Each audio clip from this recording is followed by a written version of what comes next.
Good morning, grade nines. Although we cannot be in the classroom, we surely need to continue with our education. Today, we are going to talk about Windhoek Massacre. Now, last time you'll remember in class, we are having a discussion on nationalism in Namibia. Now, nationalism generally is a deep-rooted love for your country and the desire for independence and self-governance that our people had. Remember, if we go back a little bit, you'll notice that Namibia was given to South Africa as a mandated territory. Now that mandate was to prepare Namibia for independence and self-governance. But South Africa, in fact, did not do that. South Africa continued treating Namibia as a fifth province, thereby allowing the laws or implying the laws that was applicable to South Africans also to Namibia. So we look at nationalism, and we also look at one of the icons of our liberation, eventual liberation, as well as how he contributed to our independence way before we become independent. That was one of the icons, was the role that Andimba Twevoya played in preparation for our independence that we enjoy today. Now, for today, we are going to look at it. We are still on the same chapter, but we are going to look at the old location or the Windhoek Massacre. This massacre happened on the 10th of December, 1959. I'm going to try and explain to you what a massacre is, why it happened, what causes it, how did it escalate to the point where it became a massacre, and what were the consequences of this massacre. So, we are going to look at, as I've said, the Windhoek Massacre. Obviously, if it is the Windhoek Massacre, it should have happened in Windhoek. So therefore, we are all aware that this event happened in Windhoek. What do we want to know about this event? We want to know what causes the event, what were the causes, the cause of the event, what led to what the massacre itself, what were the chronological order of happenings that led to the Windhoek Massacre. And then we're also going to look at the consequences, what happened after or as a result of the massacre. That's what we're going to look at today. Good, grade nines. Now, the first thing that I want to do is to explain to you what is the Windhoek Massacre. Now, the Windhoek Massacre is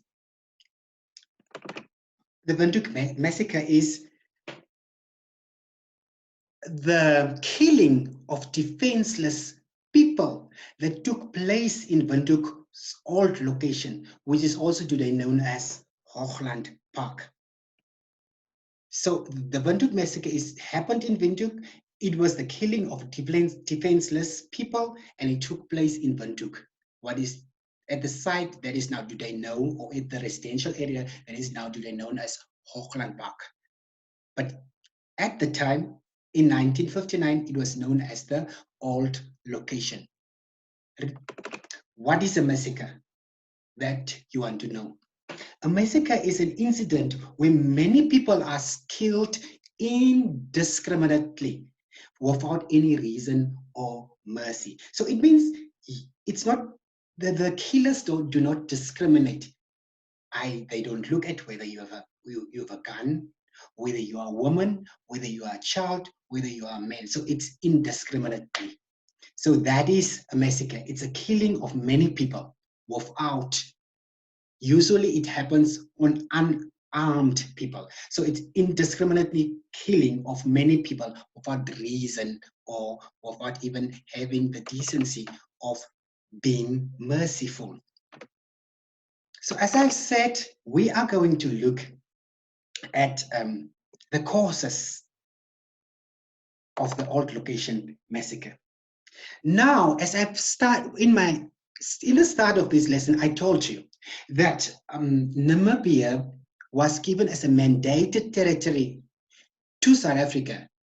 And the main aim of this mandate was to prepare Namibia for independence and self-governance. But I also informed you, and we did it in grade 8, that South Africa did not care about the mandate. South Africa's wish was never to allow Namibia to become independent. It was just to add Namibia as its fifth province. Now, provinces in South Africa is also known what we like. We have 14 regions, so we could somehow say provinces are regions. So South Africa had a policy of divide and rule. It was based on apartheid, and you know what apartheid is? Apartheid is discrimination on the basis of your skin color or your tribe or race or ethnicity. So South Africa had a segregation policy, and this segregation policy of South Africa wanted the separate whites be separated from the blacks. Segregation means to separate. So what causes this massacre? We'll look at, they wanted the site where the different Namibian indigenous groups were residing, were living. They wanted to turn it into a white settlement or a white residential area. And they wanted to create the Hoogland Park area there. And so they wanted to move the blacks. They could have just created an area next to the old location for the whites. But you know, I've said they exercise a policy of segregation. So whites were not allowed to be near the blacks. So they wanted to use this land, this area for the whites and rename that to Hoogland Park. So that was the cause. Now the black indigenous tribes, now you have the Namas, the Hereros, the Oshibambos, the Kavangos, they were residing peacefully in that area. Now the blacks were now forced by the municipality of Windhoek at that time. They were informed that they are going to be moved from their residence, the place that they called home. They were supposed to be moved from that place to an unknown place that the apartheid regime has started, which was known as Katutura. So they wanted to move the blacks out of this area so that the whites can occupy, so that they can start a white residential area in that space. So that was the cause of this massacre. Now we're going to also look at how did these people react? How would you feel if I come to your house today and I'm telling your mother and your father and your brothers and sisters, you know, at the end of this week, you must move. And you must move away from that place that you are residing in to a very far area that you don't even know. So now we are going to look at, we said the massacre is the killing of people indiscriminately, whether they are women, whether they are children, whether they are men, whether they are armed or unarmed. The killers or the shooters do not discriminate. So we now know what causes this massacre, but now we are going to look at what happened. How did this escalate to the point where people were eventually shot or injured or wounded or even arrested or even killed? So we are going to look at the cause of events. How did it escalate? How did it start? What happened? That's what we are looking for. Now, the first thing, as I have said, if I ask you today to leave your house and go stay somewhere far that you don't know and you're not familiar with, you surely, and your parents surely will refuse. because you are not familiar. You built a home, you planted trees, you beautified your house, you beautified your area, you are comfortable here, and you chose that area to stay. So that, therefore, the Namibian people met or gathered, and they decided they are not going to move to a new area because they are comfortable. They want to stay there. They were the first one that stayed there, and they are not surely going to move. So the event started by Namibians meeting and deciding in that meeting that they are not going to move to the new township. How did these people show that they are not happy about the decision that the municipality or the South African authorities took? They decided to boycott all services or municipal services. Now, if you look at municipal services that were provided to the residents at the time, was that they were provided with buses to go from their place of residence to serve their masters in town, at their houses. So, and then they had for entertainment, they had a cinema, and they also had a beer hall where they could, like, it's just like a bar that we would call it nowadays. So they decided to boycott all municipal services such as the buses. The boycott means they stop, they don't use it anymore. So they did not use the bus services, they did not go to the cinema, they did not go to the beer hall. And that forces the South Africans to realize these people are not happy. And then tension grew, like, people were not comfortable with each other. Tension grew between the indigenous people and the Windhoek municipality officials. Then, after that, the residents needed to show that they are not satisfied with this move. They're not satisfied. They're not consulted. They were not asked, do you want to move? They were just informed. They were instructed to move from their area to a new township that they are not familiar with. So the residents marched to the administrator's office in protest. And when they marched to this protest, you remember we had the Sarafina movie where you have workers, if you are not paid according to what you deserve, people would gather and then you'd march singing songs and then you'd march to a certain area. So that's what they did. And they went to see the administrator, but the administrator refused to see them. That escalated the anger of these people, the Namibian people, that they should be treated in that way in their own country. Therefore, they decided we are going to forcefully close the beer hall. And they went to the beer hall. People were drinking. There's some of them, indigenous people, and the administration, the runners of the beer hall or officials from the municipality. So they started throwing stones at the officials at the beer hall. And this led to on the 10th of December again, 2 of the residents were arrested. Now, when these 2 residents were arrested, the other residents decided they are going to demand that these 2 residents must be freed. They must be released. So they gathered at the mayor's office on the 10th of December, 1959. And they demanded for the release of these 2 prisoners that was arrested because they were throwing stones at the municipal officials at the beer hall.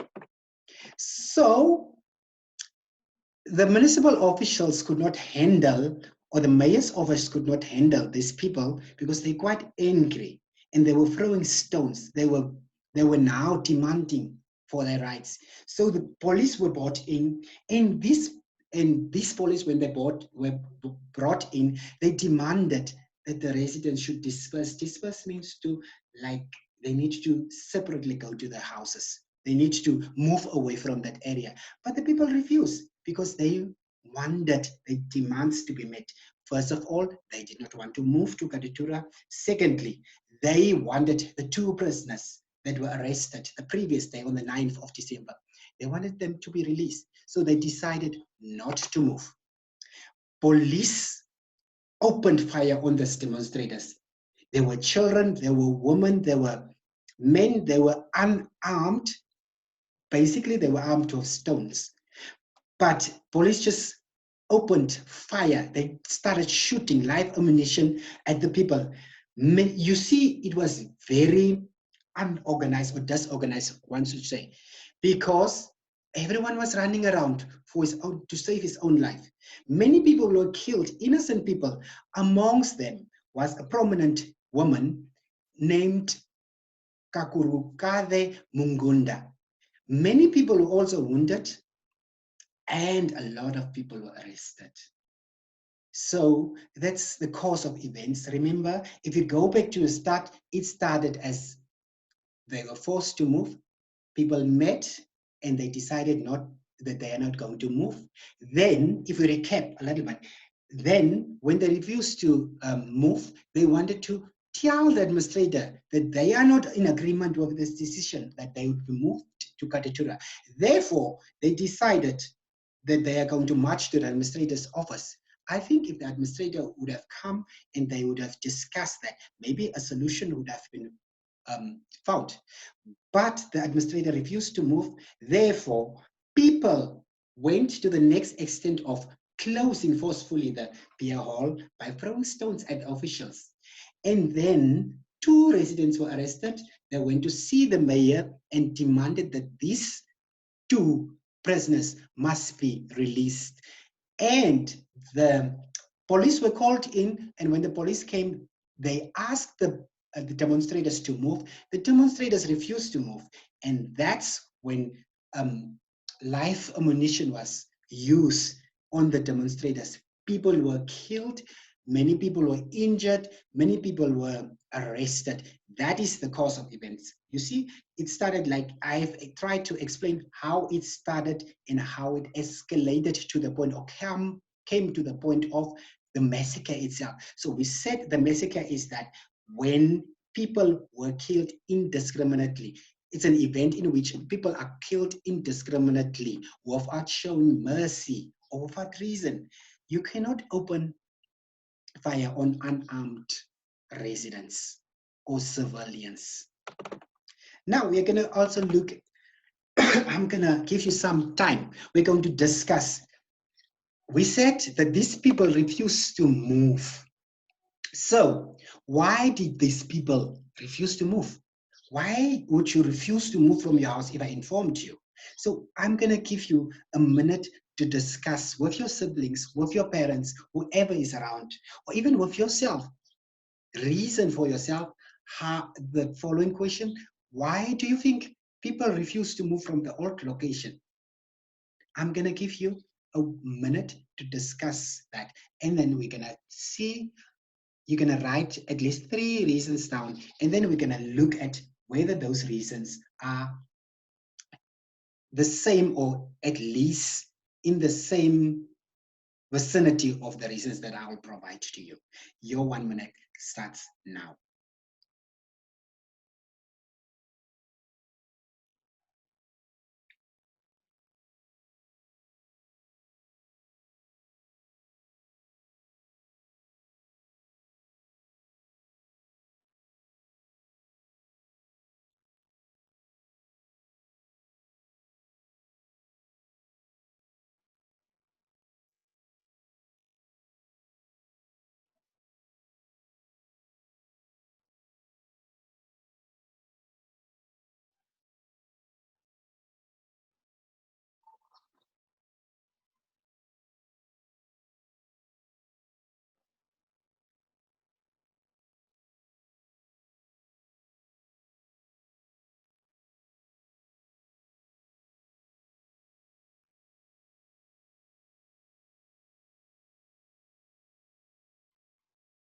Well, I hope that you had some reasons as to why you think people refuse to move from the old location. Why do you think Namibian people refuse to move from the old location? Let's look at my reasons.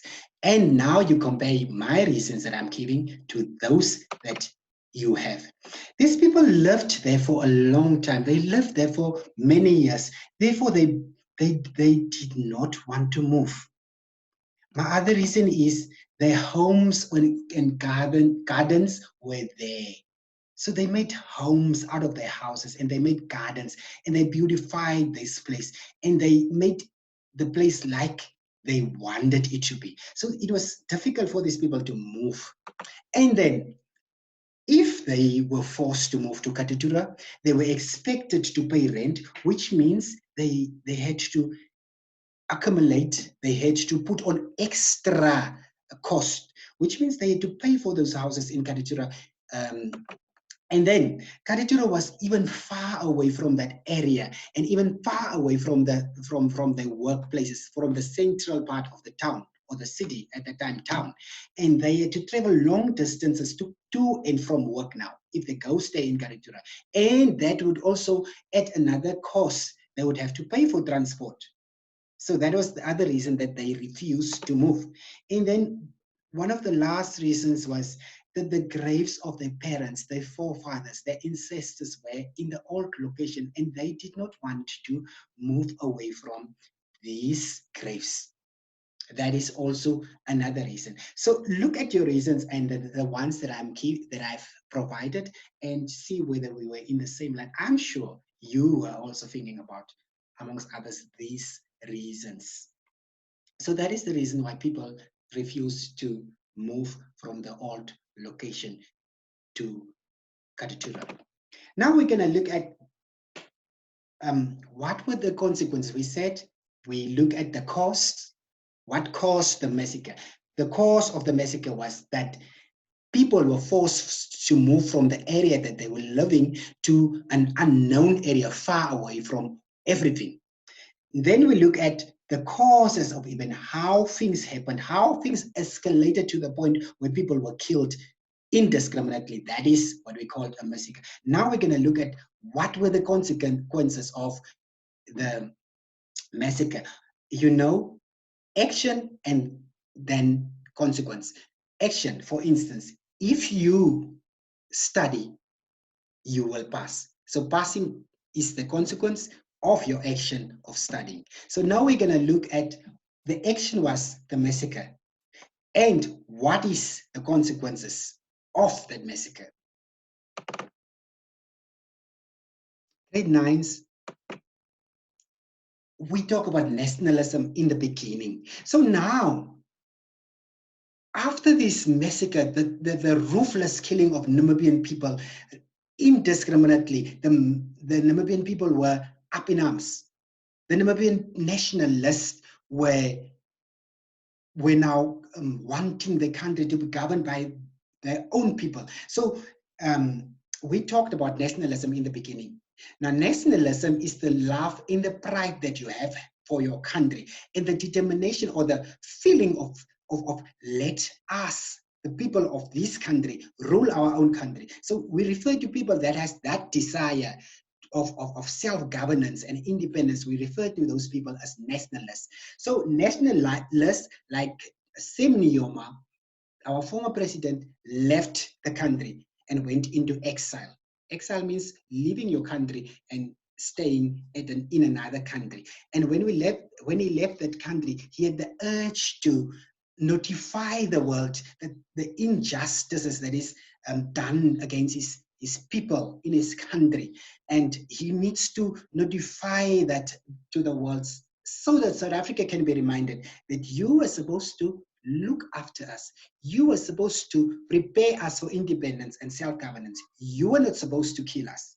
You are not supposed to wound us. You're not supposed to arrest us. You were supposed to prepare us for independence and self-governance. That's why nationalists like Sam Nujoma left the country, to create awareness of what's actually going on in Namibia under the South African rule. Then Namibian people started to resist South African authorities, South African rule. Namibian people, because of this killing, Namibian people decided, no, you are not supposed to kill us. You're supposed to prepare us for independence and self-governance. So if you do this way, we are going to resist your rule. So resistance amongst Namibian people increased. The consequences of this massacre was that South Africans authorities or regime destroyed the houses of the people. Many people lost their lives. Many people and members of the OBO is you remember we did political parties in nationalism, the previous chapter, and remember the OPO, the Ovambo People's Organization, and also SWANU, many members, they assist the demonstrators of the old location or the Windhoek Massacre, and then many of their members were now put in prison. That's a consequence of the massacre. Then the desire for independence and self-governance grew in Namibia. Namibians realized South Africa has no good intentions for us. South Africa just want to kill us. South Africa just want to use our resources. South Africa is far from the mandate of preparing us for independence and self-governance. That's what the Namibians realized, and that's how the desire for independence and self-governance grew in our country. The massacre today, the day is today commemorated as annually, and Namibians are thinking back on this day, the 10th of December 1959, and annually we are celebrating this day as a day that we lost many people lost their lives, and many people were arrested. Why? Because they just wanted to practice their rights.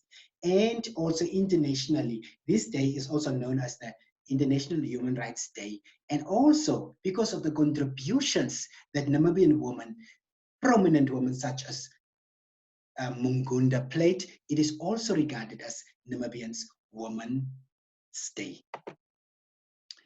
Now, grade 9s, we know the cause. We know what causes the event.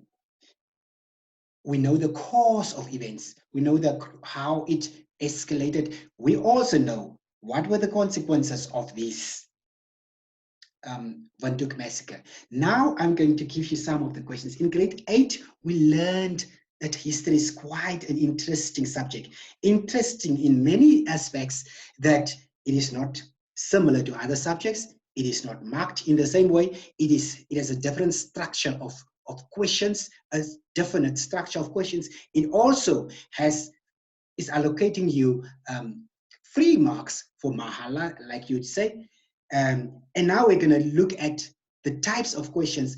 I'm going to leave you with this worksheet that you will work out, and you know how to answer this question, but I'm still going to try and explain to you how to attempt to answer this question using what you learned in today's lesson.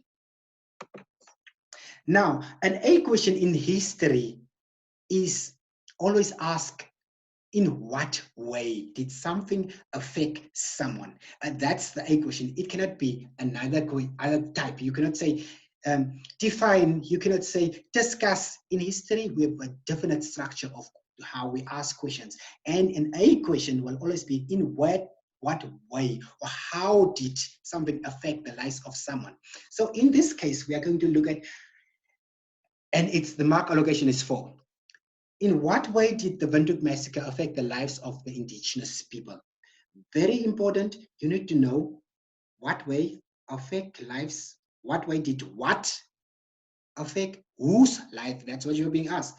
In what way did the Windhoek Massacre affect the lives of the indigenous people? You need to be careful, grade 9s, that if the question say, in what way did the Windhoek Massacre affect the lives of the white people, your answer will be quite different. Or if the questions ask you, in what way did the Windhoek Massacre affect the lives of the South Africans, then your answer would surely be different. But now you're being asked, what way did the Windhoek Massacre affect the lives of the indigenous people? This is an opinion question, and this is where history is the best subject, allocating you marks for nothing. So, for your opinion, in fact. So you are being asked, what is your opinion? How do you think people are affected? So your answers should either say in a good way, in a bad way, or we can even say negatively or positively. But you cannot say in a good way and in a bad way. You must choose a side. You must give an opinion. So therefore, if you say in a good way, then we'll allocate you the mark, 1 mark out of the 4 marks. We'll allocate you 1 mark for your opinion. But now, in what way? It can never be good for the indigenous people. So we will say in a bad way, or we will say in a negative way, and we must now substantiate or support our opinion. We said in a bad way. Now you will have to say, because after this massacre, many Namibians lost their lives, or during this massacre, many Namibians lost their life. Many were arrested. Many were killed. People's houses were destroyed. There's a lot to say here. So, but we are looking for opinion in a good or bad way, and then we're also looking for three reasons to substantiate your answer. Then the big question is, why did the residents of the old location refuse to move? Remember, it's a cause why. Why did they refuse to move? So now you look at the reasons that we've discussed in our discussion, that we said their houses were there, they lived there, they built their houses there, their gardens were there, they had to pay rent in Katitura, those, but remember, mark allocation guides you as to how many reasons you should say. And C question, also here you get, it's an opinion, therefore you get a 3 mark, whether you say it's your opinion counts. How important was the moving of the indigenous people for the South African authorities? Remember, you need to be specific for the South African people. How important was the moving of the indigenous people? Now, this is also an opinion question. Now you can say sometimes they will ask you even how successful was something. But now in this case, they're asking how important. So you have to say very important or not important. For South Africans, the movement of Namibians to Katitura was very important. So you say very important, but even if you say not important, we'll allocate you the mark. But you must substantiate your answer. So I will say very important because now they had an area for, of the old location to themselves to start a new residential area, and they were far away from the blacks. They had the best land that was now Holland Park. So it was a good thing for the South Africans. It was important for them to gain that land. Then the D question always asks you, name and explain the consequences of the Windhoek Massacre. So it will always ask you name and explain, and that's exactly what we as markers or teachers want you to do. You must name something and then you must explain it. For instance, I would have said the consequences of the Windhoek Massacre. I would have said many people were killed. People were killed, and then I'll explain people were killed, that's me naming, and then I would say, explain. The South African authorities opened fire on unarmed civilians and many people were killed. And then I can even say people, loss of homes. And then I'll explain many people, some of the houses were bulldozed, many people lost their possessions, many people had now to go to Katitura. Those are the consequences of Katitura, and they had to pay transport to and from work. So there's a lot you can use there. The E question will always ask you name and name 2 things. It'll ask you name 2 things. And the mark allocation is 2. So they will say, name, for in this case, I use this example, name 2 political parties that supported the residents of the old locations in this demonstration. Remember, one of the oldest parties, SWANU and OPPO, is the 2 parties, political parties that supported this residents in the demonstration against the forceful removal from the old location to Katitura. Then the F question always asks you to, or will demand from you to write a paragraph. So here we are saying, write a paragraph on the course of events that led up to the Windhoek Massacre. So now we're going to look at the chronological order of how things happened. Remember, things happened. Remember, mark or location guides you as to how many facts you need to write. So you need to have 5 facts here. 5 facts in the sense that you will now say, people were instructed that they'll be moved. People had a meeting and they refused to move. They wanted to see the administrator refused. They then forcefully closed down the beer hall and 2 people were arrested. They went to the mayor's office. The mayor refused to see them, and after that, during that confrontation, police were called in and police came and police started shooting at people. That's the massacre itself. So I just like explained to you the role of the massacre that happened. So that is for now what we need to know about the old location massacre that happened in 1959. that happened in 1959 in Windhoek. Grade 9s, you now know the history of how people were forcefully moved from the old location, and you know what causes this massacre. You know the cause of events, and now you also know the consequences of the events that happened. Therefore, we will stop for now at this juncture, and you are going to copy these questions and try and attempt to answer them in the way we can only do in history. Otherwise, when we come back for the next lesson, we are going to start off with giving the correct answers or a feedback for this worksheet that I've given you. And in the other lesson, I'll try to give you the G and the H questions and also explain how you're supposed to answer them. For now, it's good day, stay safe, stay indoors. Remember, when you are indoors, you can save lives. Thank you. Goodbye. We'll see each other very soon. God bless.